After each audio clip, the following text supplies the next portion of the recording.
Central government not to provide guarantee on the loans of PSU and state government. മനസ്സിലായോ? PSUs എന്ന് പറഞ്ഞാൽ public sector undertaking, government കമ്പനികൾ എടുക്കുന്ന ഇത്തരം of budget ബോറോയിങ്ങിന് government guarantee കൊടുക്കരുത്. Government guarantee കൊടുത്തില്ലെങ്കിൽ അവർക്ക് മാർക്കറ്റിൽ നിന്ന് ലോൺ എടുക്കാൻ പറ്റില്ല. അപ്പോ ഗവൺമെന്റ് തന്നെ ഇവർക്ക് എന്ത് കൊടുക്കേണ്ടി വരും? കാശ് കൊടുക്കേണ്ടി വരും. അത് കൃത്യമായിട്ട് എവിടെ കാണാൻ പറ്റും? Reducing of budget borrowing. ഈ എൻറ്റയർ പോയിന്റിന് എന്താ വെട്ടിയിട്ട് ഒറ്റ പോയിന്റ് ആയിട്ട് എഴുതാൻ പോവാ. എന്താണ്?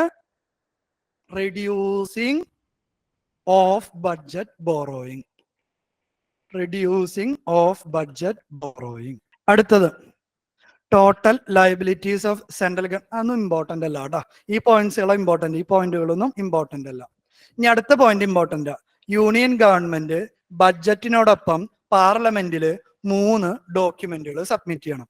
ബഡ്ജറ്റിനോടൊപ്പം യൂണിയൻ ഗവൺമെന്റ് 3 ഡോക്യുമെന്റുകൾ പാർലമെന്റിൽ സബ്മിറ്റ് ചെയ്യണം. ഏതൊക്കെ 3 ഡോക്യുമെന്റുകൾ? ഒന്ന്, macro economic framework statement. Second one, medium term fiscal policy statement. Third one, fiscal policy strategy statement. ബഡ്ജറ്റിന്റെ ഒരു പ്രശ്നം എന്താ?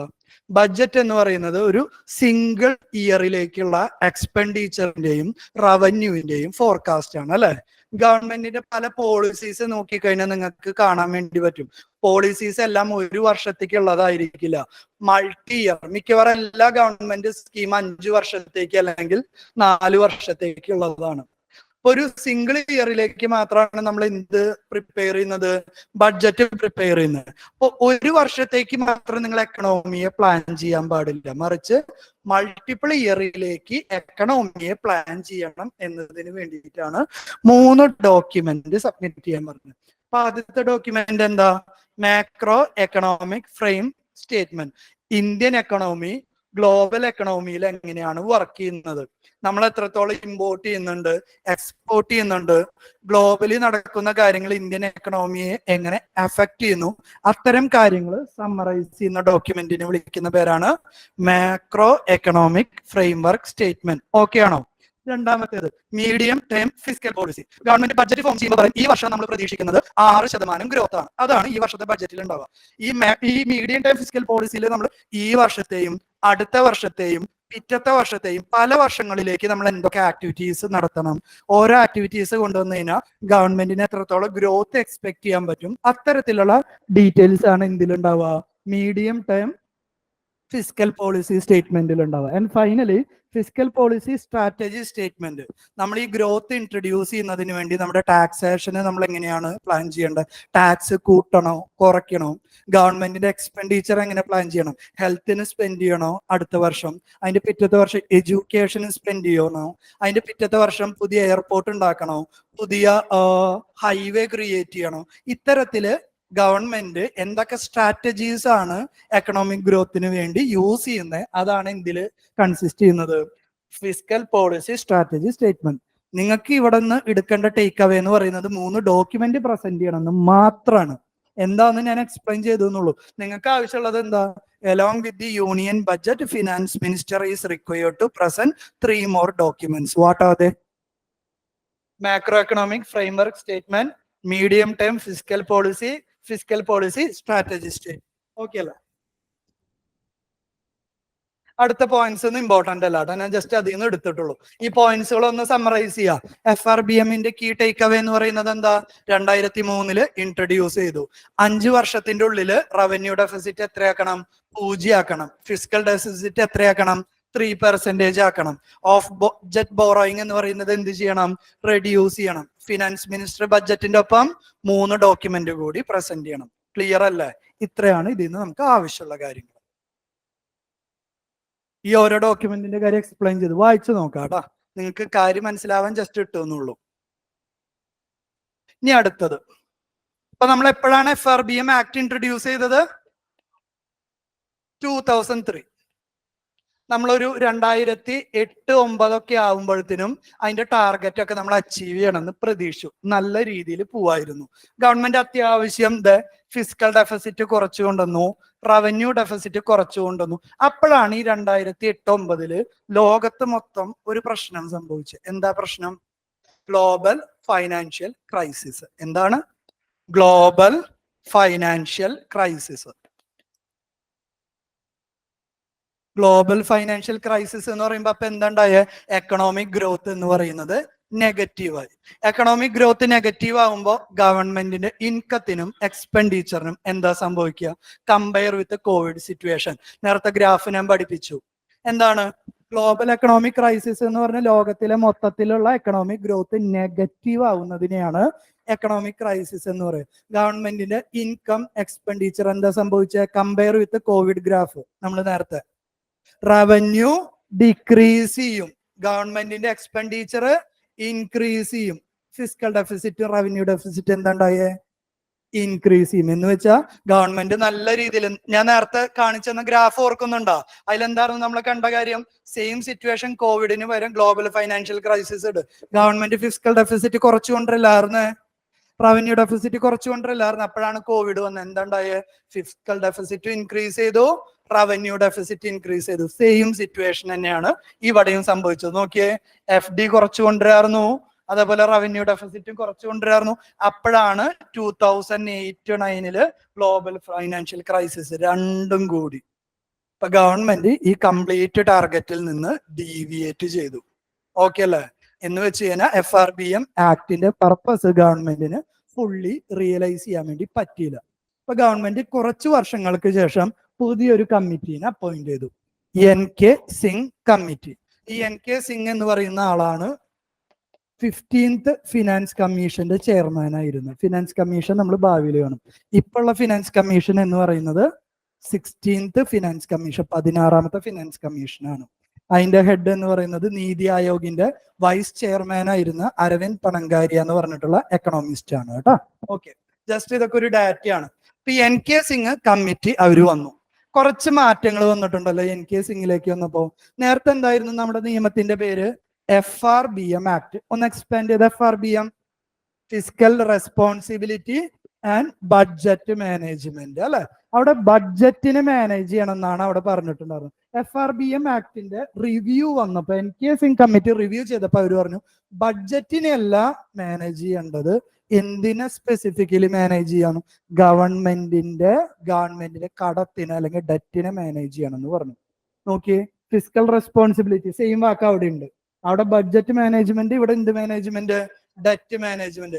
First change. What is the change between FRBM act and review committee? In FRBM act budget was managed. Review കമ്മിറ്റിയിൽ എന്താണ് പറഞ്ഞിട്ടുള്ളത് NK Singh? ബഡ്ജറ്റിനെയല്ല manage ചെയ്യേണ്ടത്, government ഡെപ്റ്റിനെയാണ് manage ചെയ്യേണ്ടത്. അപ്പൊ അവരവിടെ ഒരു ടാർഗറ്റ് കൊടുത്തു. നോക്കി, എന്താണ് ടാർഗറ്റ്? കമ്പയർ ചെയ്ത് കഴിഞ്ഞാൽ നിങ്ങൾക്ക് സിമ്പിൾ ആയിട്ട് പഠിക്കാം കേട്ടോ. അവിടെ എന്തൊക്കെയായിരുന്നു ടാർഗറ്റ്? റവന്യൂ ഡെഫിസിറ്റ് കുറച്ച് 5 വർഷത്തിൽ 0 ആക്കണം, ഫിസിക്കൽ ഡെഫിസിറ്റ് കുറച്ച് 5 വർഷം കൊണ്ട് 3% ആക്കണം. ഇവിടത്തെ ടാർഗറ്റ് നോക്കി, ഗവൺമെന്റിന്റെ ടോട്ടൽ ഡെറ്റ് എന്ന് പറയുന്നത് എത്രയാക്കണം? 60% ഓഫ് GDP ആക്കി കുറയ്ക്കണം. ആ 60%-ല് 40% ഓഫ് GDP എന്ന് പറയുന്ന ഡെറ്റ് ആരുടെ ആവണം? സെന്റർ. എന്ന് വെച്ചാൽ centre can create a debt of 40% of GDP. All the state governments together 20% of GDP. സെന്ററിന്റെയും സ്റ്റേറ്റിന്റെയും ടോട്ടൽ ഡെറ്റ് എന്ന് പറയുന്നത് എത്രയാക്കി ചുരുക്കണം? 60%. 60%. ഇത് അത്ര വലിയ സംഖ്യകളൊന്നല്ല. ഓഫ് GDP ഒക്കെയാണ് അവരുടെ പബ്ലിക് ഡെറ്റ് എന്ന് പറയുന്നത്. USA ഒക്കെ 115% ഓഫ് GDP ആണ് അവരുടെ പബ്ലിക് ഡെറ്റ് എന്ന് പറയുന്നത്. പക്ഷെ അവർക്ക് അത് വലിയ പ്രശ്നമല്ല. എന്താ കാരണം? വലിയ എക്കണോമിയാണ്, അവർക്ക് വരുമാനം ഉണ്ട്, അവർ ഭാവിയിൽ തിരിച്ചടച്ചോളും. നമുക്ക് ഇത്രയും നമ്മുടെ നിലവിൽ എന്നൊക്കെ പറയുന്നത് ഏകദേശം 75-80% ഒക്കെയാണ്. നമുക്കിത് തിരിച്ചടയ്ക്കാൻ നമ്മുടെ കയ്യിൽ എന്തില്ല? റവന്യൂ ഇല്ല. അതാണ് നമ്മുടെ പ്രശ്നം എന്ന് പറയുന്നത്. ഇപ്പോ മീഡിയം കൺട്രീസിലെ ഡെവലപ്ഡ് കൺട്രീസിനോട് കമ്പയർ ചെയ്യുമ്പോൾ ഇന്ത്യയുടെ പബ്ലിക് ഡെറ്റ് എന്ന് പറയുന്നത് കുറവാണ്. ഓക്കെ ആണോ പോയിന്റ്? എന്താണ് ടാർഗറ്റ്? ഇനി ഒന്ന് വായിച്ചു നോക്കിയേ. Recommended using debt as the primary target. FRBM-ലോ ഫിസിക്കൽ ഡെഫിസിറ്റും റവന്യൂ ഡെഫിസിറ്റ് ആണ് ടാർഗറ്റ് ചെയ്തത്. ഇവിടെ എന്താണ് ടാർഗറ്റ് ചെയ്യുന്നത്? പബ്ലിക് ഡെറ്റ് അല്ലെങ്കിൽ ഗവൺമെന്റ് ഡെറ്റ് ആണ് ടാർഗറ്റ് ചെയ്യുന്നത്. അതെങ്ങനെ കുറച്ചുകൊണ്ടിടണം? ഗവൺമെന്റിന്റെ ഓവറോൾ ഡെപ്റ്റ് എന്ന് പറയുന്നത് എത്രയാക്കി കുറയ്ക്കണം? 60%, 60% ഓഫ് GDP ആക്കി കുറയ്ക്കണം. അതിൽ 40% എന്ന് പറയുന്നത് ആർക്ക് ബോറോ ചെയ്യാം? സെന്ററിന് ബോറോ ചെയ്യാം. 20% എന്ന് പറയുന്നത് എല്ലാ സ്റ്റേറ്റ് ഗവൺമെന്റിനും കൂടി. ഭാവിയിൽ നമ്മൾ ഇതിന്റെ ഒരു റിവ്യൂ നടത്തുമ്പോൾ, റിവ്യൂ കമ്മിറ്റി 2013 കേട്ടോ വന്ന മക്കളെ. നമ്മൾ റീസെന്റ് ഡേയ്സിന്റെ റിവ്യൂ നോക്കിക്കഴിഞ്ഞാൽ മിക്കവാറും സ്റ്റേറ്റ് ഗവൺമെന്റ്സ് ഒക്കെ ഇത് എന്ത് ചെയ്തിട്ടുണ്ട്? ടാർഗറ്റ് അച്ചീവ് ചെയ്തിട്ടുണ്ട്. സെന്റർ ഗവൺമെന്റ് പ്രോപ്പർലി എന്ത് അച്ചീവ് ചെയ്തിട്ടില്ല? ടാർഗറ്റ് അച്ചീവ് ചെയ്തിട്ടില്ല. സിമ്പിൾ റീസൺ, കോവിഡ് പോലുള്ള പ്രശ്നങ്ങൾ വന്നതിന് ആരാണ് കടമെടുക്കുക? സെന്റർ ആണ് കടമെടുക്കുക, സ്റ്റേറ്റ് ഗവൺമെന്റ് അല്ല. പലപ്പോഴും സെന്റർ കടമെടുത്ത് ആ പൈസയാണ് ആർക്ക് കൊടുക്കുക? സ്റ്റേറ്റ് ഗവൺമെന്റ്സിന് കൊടുക്കുക. അതുകൊണ്ടാണ് സെന്റർ ഗവൺമെന്റ് ഈ ടാർഗറ്റ് അച്ചീവ് ചെയ്തിട്ടില്ല. കുറെയൊക്കെ state government yearly targets have been proposed to progressively reduce the fiscal and revenue deficit target. FRBM act violate ചെയ്യാനുള്ള കാരണം എന്തായിരുന്നു? Global financial crisis. ഇവിടെ 2023 ടാർഗറ്റ് അച്ചീവ് ചെയ്യാനല്ലേ പറഞ്ഞ്? അച്ചീവ് ചെയ്തിട്ടുണ്ടാവില്ല. എന്താ കാരണം? 2019, 20, 2021 ഈ ടൈമിൽ എന്ത് വന്നു?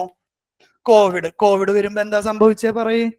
ഗവൺമെന്റിന്റെ റവന്യൂ ഡിക്രീസ് ചെയ്തു, ഗവൺമെന്റിന്റെ എക്സ്പെൻഡിച്ചർ ഇൻക്രീസ് ചെയ്തു. അപ്പോ ഇതിനെന്താ ഉണ്ടാവുക? ഡെറ്റിന് എന്താ ഉണ്ടാവുക? ഇൻക്രീസ് ചെയ്തിട്ടുണ്ടാവും. ഓക്കെ അല്ലേ? ക്ലിയർ അല്ലേ? നമ്മൾ ഗ്രാഫിൽ നിന്ന് കൃത്യമായിട്ട് കണ്ടില്ലേ? FD ഉറച്ചു കൊണ്ടുവന്നു, RD ഉറച്ചു വന്നു. 2019, 20 സ്പൈക്ക് ചെയ്തു. കോവിഡിന് ശേഷം ഗവൺമെന്റ് വീണ്ടും കുറയ്ക്കാൻ വേണ്ടി ശ്രമിക്കുന്നുണ്ട്. ഇനി അടുത്തത്, ഒരു ഇൻസ്റ്റിറ്റ്യൂഷൻ ഫോം ചെയ്യാൻ വേണ്ടിയിട്ട് റിവ്യൂ കമ്മിറ്റി റെക്കമെൻഡ് ചെയ്തു. എന്താണ് ഇൻസ്റ്റിറ്റ്യൂഷന്റെ പേര്? Autonomous fiscal council. Autonomous fiscal council. എന്തൊക്കെയാണ് ഓട്ടോണമസ് ഫിസ്ക്കൽ കൗൺസിലിന്റെ responsibility? 1, preparing multi year fiscal forecast. FRBM പറഞ്ഞിരുന്നോ? ഏതൊക്കെയായിരുന്നു? Macro economic framework, medium term fiscal policy strategy statement അല്ലെ? ആ 3 ഡോക്യുമെന്റിന് വരും ഇവിടെ എന്ത് പറയണം? ആ സിമിലർ ആയിട്ടുള്ള ഒരു ഡോക്യുമെന്റ് പ്രിപ്പയർ ചെയ്യുന്നതിന് വേണ്ടി ഒരു ഇൻസ്റ്റിറ്റ്യൂഷൻ ക്രിയേറ്റ് ചെയ്യാൻ പറഞ്ഞു, അല്ലെങ്കിൽ ഒരു സ്ഥാപനം ക്രിയേറ്റ് ചെയ്യാൻ പറഞ്ഞു. അതിന്റെ പേരാണ് ഓട്ടോണമസ് ഫിസ്ക്കൽ കൗൺസിൽ. അവരെന്ത് പ്രിപ്പയർ ചെയ്യും? പല വർഷത്തേക്കുള്ള ഇന്ത്യയുടെ GDP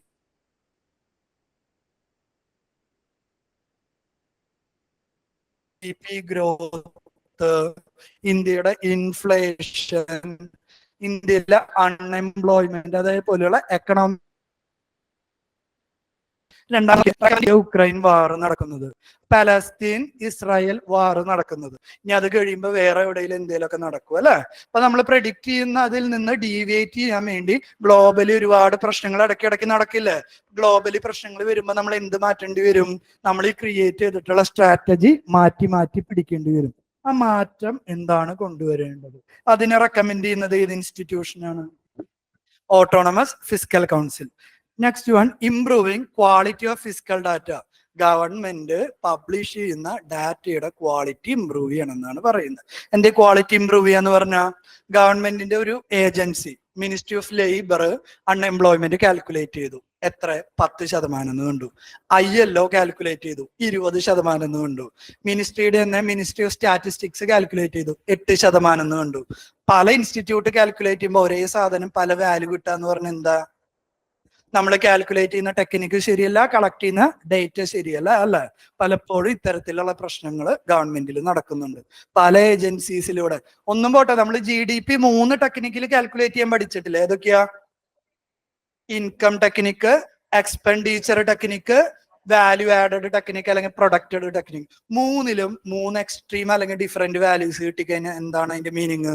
നമ്മൾ തിയററ്റിക്കലി 3 വാല്യൂം എന്താവണം? ഈക്വൽ ആണ്. ഒരിക്കലും ഈക്വൽ ഒന്നും ആവില്ല, ചെറിയ ഫ്ലക്ച്വേഷൻ ഉണ്ടാവും. പക്ഷെ ലാർജർ ഫ്ലക്ച്വേഷൻ ഒക്കെ ഉണ്ടെങ്കിലോ, 1ൽ 500, 1ൽ 1000, 1ൽ 2000 എന്നൊക്കെ കിട്ടിക്കഴിഞ്ഞാൽ എവിടെയൊക്കെയോ നമ്മൾ കാൽക്കുലേഷൻ ചെയ്യുന്നതിൽ ഒരു പ്രശ്നം ഉണ്ട് എന്നല്ല. അത്തരത്തില് ഡേറ്റ കളക്ട് ചെയ്യുമ്പോഴുള്ള പ്രശ്നങ്ങൾ ഒഴിവാക്കണം. അതിനുവേണ്ടി ക്വാളിറ്റി ഡാറ്റ ക്രിയേറ്റ് ചെയ്യല് എന്നത് ആരുടെ ഒരു വർക്കാണ്? ഓട്ടോണമസ് ഫിസ്ക്കൽ കൗൺസിലിന്റെ. ഇത്രയ്ക്ക് തന്നെ ഉള്ളൂ. അടുത്തത്, advising the government if condition exist to deviate from fiscal target. നമ്മുടെ ടാർഗറ്റ് എന്ന് പറയുന്നത് എത്രയാ? 60% GDP ആക്കി കുറയ്ക്കണം. അപ്പൊ ഇതിനിടയിലാണ് നമ്മൾ പ്രതീക്ഷിക്കാണ്ട് കോവിഡ് വരുന്നത്, പല വാറുകൾ വരുന്നത് അല്ലെ. അപ്പൊ ഒബ്വിയസ്ലി ഇത്തരത്തിലുള്ള പ്രശ്നങ്ങൾ വരുമ്പോൾ നമുക്ക് ഗവൺമെന്റിന്റെ ചെലവ് കുറയ്ക്കാൻ വേണ്ടി പറ്റുമോ? ഇല്ല, ചെലവ് ഒബ്വിയസ്ലി കൂടും. അപ്പൊ ഏതെല്ലാം കണ്ടീഷനിലാണ് ഗവൺമെന്റ് ഈ ടാർഗറ്റിൽ നിന്ന് ഡീവിയേറ്റ് ചെയ്യാൻ പറ്റുന്നത്, അതിനെക്കുറിച്ചുള്ള ഒരു അഡ്വൈസ് കൊടുക്കുന്നത് ആരാണ്? ഓട്ടോണമസ് ഫിസ്ക്കൽ കൗൺസിലാണ്. അവർ 1-2 അഡ്വൈസസ് കൊടുത്തിട്ടുള്ള സിറ്റുവേഷൻസ് പറയാം. ഏതൊക്കെ സിറ്റുവേഷൻസിൽ ഗവൺമെന്റിന് ഈ ഫിസിക്കൽ ടാർഗറ്റിൽ നിന്ന് വയലേറ്റ് ചെയ്യാം, അല്ലെങ്കിൽ ഗവൺമെന്റിന് അവരുടെ ഡെപ്റ്റ് കൂട്ടാം? ഏതൊക്കെ condition? First one, national security, war, national calamity, collapse of agriculture. ഇതൊന്നും നോക്കണ്ട. 2-3 ഒരു വർഷത്തിൽ 2-3 തവണ ഫ്ലഡ് വന്നു, അടുത്ത വർഷം കംപ്ലീറ്റ് ഡ്രോട്ട് വന്നു. ഈ 2 വർഷത്തെ അഗ്രികൾച്ചറൽ ഔട്ട്പുട്ട് എന്താ ഉണ്ടാവുക? കുറയും. കുറഞ്ഞു കഴിഞ്ഞാൽ ഇൻഫ്ലേഷൻ എന്താ ഉണ്ടാവുക? കൂടും. കാരണം ഭക്ഷണ സാധനങ്ങൾ എല്ലാവർക്കും വേണ്ടേ. പ്രൊഡക്ഷൻ കുറഞ്ഞു കഴിഞ്ഞാൽ എന്താ ഉണ്ടാവുക? സപ്ലൈ കുറഞ്ഞു കഴിഞ്ഞാൽ ഒബ്വിയസ്ലി പൈസ കൂടും അല്ലെ. അപ്പൊ ഇത്തരത്തില് അഗ്രികൾച്ചറിന് എന്തെങ്കിലും പ്രശ്നം ഉണ്ടായാലോ, നാഷണൽ സെക്യൂരിറ്റി അല്ലെങ്കിൽ വാറോ, നാഷണൽ കലാമിറ്റി എന്ന് പറഞ്ഞാൽ flood, earthquake, volcanism, flash floods, drought, ഇത്തരത്തിലുള്ള സിറ്റുവേഷനെയാണ് എന്തെന്ന് പേര് പറയാ? നാഷണൽ കലാമിറ്റി എന്ന് പറയാം. സൈക്ലോൺ, ഇതേപോലെയുള്ള സിറ്റുവേഷനെയാണ് നാഷണൽ കലാമിറ്റി എന്ന് പറയാം. ഒബ്വിയസ്ലി രാജ്യത്തിന് പ്രശ്നം ഉണ്ടെങ്കിൽ ഗവൺമെന്റിന് എന്ത് കൂട്ടിയേ മതിയാവൂ?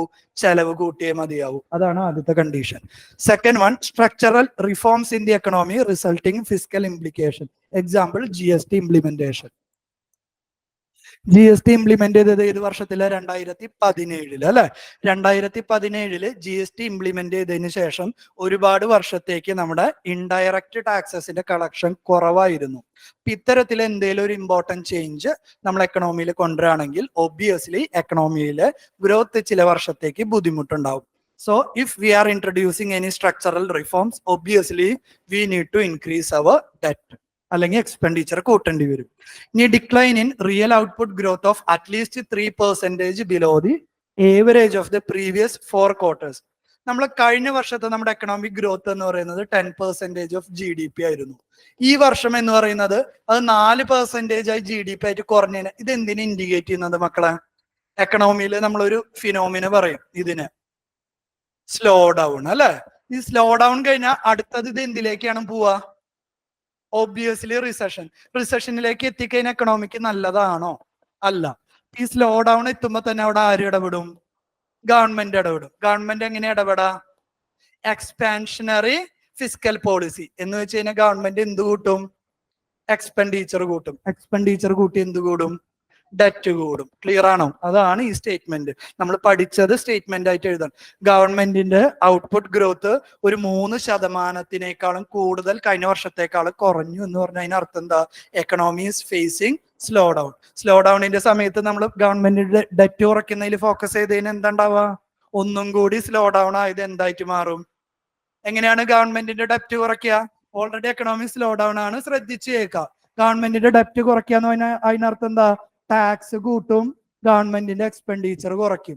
ഈ 2 സിറ്റുവേഷനിൽ എന്താണ്ടാവും? എക്കണോമിയിലെ പ്രൊഡക്ഷൻ കുറയും. പ്രൊഡക്ഷൻ കുറഞ്ഞു കഴിഞ്ഞാൽ സ്ലോ ഡൗൺ ആയത് എന്തിലേക്ക് പോവും?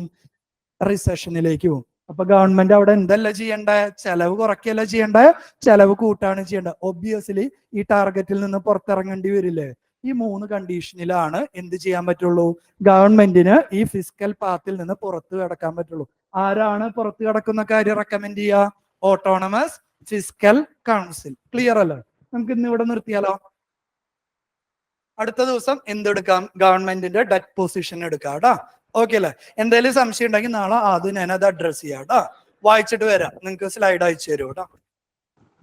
ഈ അടുത്ത ഭാഗത്തിന് എന്തെങ്കിലും സംശയം ചോദിക്കുമോളെ? ആ AFCയുടെ 2 പോയിന്റില് ഫസ്റ്റ് 2 പോയിന്റ് അത് മാത്രം ഒന്ന് പറയാമോ? എന്തിന്റെ? AFC അതായത് മറ്റേ ഓട്ടോണോമസ് ഫിസിക്കൽ കൗൺസിലിന്റെ. അതിൽ ഏത് പോയിന്റ് ആണ് മോളെ? ചോദിച്ചോ. ആ ഫസ്റ്റ് 2 പോയിന്റ് ഒന്ന് പറയാമോ? കാരണം ഈ ഓഡിയോ ആ സമയത്ത് ബ്രേക്ക് ചെയ്താ. പ്രിപ്പയറിംഗ് മൾട്ടി ഇയർ ഫിസിക്കൽ ഫോർകാസ്റ്റും. ആദ്യത്തെ പോയിന്റ് എന്ന് പറയുന്നത് preparing multi year physical forecast. നമ്മളിപ്പോ ബഡ്ജറ്റ് പ്രിപ്പയർ ചെയ്യുന്നത് 2024 25, 26, 27 വർഷത്തിലേക്കുള്ള ഗവൺമെന്റിന്റെ ഗ്രോത്ത് എത്തരത്തിലായിരിക്കും? ഗവൺമെന്റ് ഏതെല്ലാം സെക്ടറിലാണ് ഇൻവെസ്റ്റ് ചെയ്യേണ്ടത്, ഹെൽത്തിൽ വേണോ, എഡ്യൂക്കേഷനിൽ വേണോ, ഡിഫൻസിലാണ് ഇൻവെസ്റ്റ് ചെയ്യേണ്ടത്, അത്തരത്തില് ഒന്നിലധികം വർഷങ്ങളിലേക്കുള്ള ഫോർകാസ്റ്റ് അല്ലെങ്കിൽ എക്കണോമി എങ്ങനെ പെർഫോം ചെയ്യും എന്ന ഡോക്യുമെന്റ് പ്രിപ്പയർ ചെയ്യുന്നതിന് വിളിക്കുന്ന പേരാണ് preparing multi year fiscal forecast. രണ്ടാമത്തെ പോയിന്റ് എന്ന് പറയുന്നത് recommending changes to the fiscal strategy. അതിന്റെ എക്സ്പ്ലനേഷൻ ആണ് ഇപ്പൊ നമ്മൾ രണ്ടാമത്തെ സ്ലൈഡിൽ കണ്ടത്. നമ്മുടെ എക്കണോമിയിൽ national security, war, structural reform, slow down അത്തരത്തിലുള്ള പ്രശ്നങ്ങൾ വന്നു കഴിഞ്ഞാൽ ഗവൺമെന്റിന് ഒരിക്കലും ഡെറ്റ് കുറയ്ക്കാൻ വേണ്ടി പറ്റില്ല. ശരിയല്ലേ? ഗവൺമെന്റിന് എന്ത് ചെയ്തേ പറ്റൂ? എക്സ്പെൻഡിച്ചർ കൂട്ടിയേ പറ്റൂ. അപ്പൊ ഇത്തരത്തിൽ എന്തെങ്കിലും മാറ്റങ്ങൾ ഗവൺമെന്റ് എക്കണോമിയിൽ കൊണ്ടുവരണമെങ്കിൽ ആ മാറ്റങ്ങൾ റെക്കമെൻഡ് ചെയ്യുന്നത് ഫിസ്ക്കൽ കൗൺസിലാണ്. നോക്കിയേ, recommending changes to the fiscal strategy. എന്തെങ്കിലും തരത്തിൽ നമ്മൾ പ്രെഡിക്റ്റ് ചെയ്ത് വെച്ച ടെക്നിക്കിൽ മാറ്റം വരുത്തണമെങ്കിൽ ആ മാറ്റം ഗവൺമെന്റിന് റെക്കമെൻഡ് ചെയ്യുന്നതും ഫിസ്ക്കൽ കൗൺസിൽ ആയിരിക്കും. ഓക്കെ അല്ലേ? ക്ലിയർ ആണ് സർ. Thank you. ഓക്കെ കേട്ടോ, താങ്ക് യു.